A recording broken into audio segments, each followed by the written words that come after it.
গায়ে মলিন পোশাক, চোখে শূন্য দৃষ্টি। লোকটাকে সবাই চেনে পাগল হিসেবে। কয়েক যুগ ধরেই নীলফামারীর সৈয়দপুরে রয়েছেন মানসিক ভারসাম্যহীন এ ব্যক্তি। শনিবার বিকেলে তার গায়ের ময়লা পোশাক পাল্টে পরিষ্কার পোশাক পরিয়ে দেন এক স্বেচ্ছাসেবী। সে সময় ময়লা কাপড় ঘাটতেই বের হতে থাকে খুচরা টাকা। ভিড় করতে শুরু করে কৌতূহলী মানুষ। পরে 999-এ ফোন দিলে হাজির হয় সৈয়দপুর থানার পুলিশ। টাকাসহ মানসিক ভারসাম্যহীন সেই ব্যক্তিকে থানায় নিয়ে আসা হয়। 1 महीना 2 महीना 3 महीना 4 महीना अपर को बोलता है कि 5 महीने का पैसा दीजिए। अच्छा।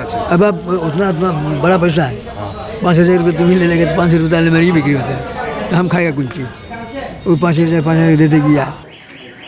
প্রায় 4 ঘন্টা গণনার পর জানা যায় মানসিক ভারসাম্যহীন এ ব্যক্তির কাছে ছিল 3,59,052 টাকা। দীর্ঘ সময় ভাঁজ করা অবস্থায় থাকায় নষ্ট হয়ে গেছে প্রায় 5 থেকে 7,000 টাকা। মানসিক ভারসাম্যহীন ব্যক্তির দেয়া তথ্য মতে তার নাম মোহাম্মদ গনি, পিতার নাম মোহাম্মদ আইয়ুব, বাড়ি রংপুরের আলমনগরে। বর্তমানে টাকাগুলো সৈয়দপুর উপজেলা সমাজসেবা কর্মকর্তার প্রতিনিধির কাছে জমা আছে। ধারণা করা হচ্ছে ভিক্ষাবৃত্তির মাধ্যমে টাকাগুলো পেয়েছেন মোহাম্মদ গনি। খরচ না করায় টাকার পরিমাণ বেড়েছে।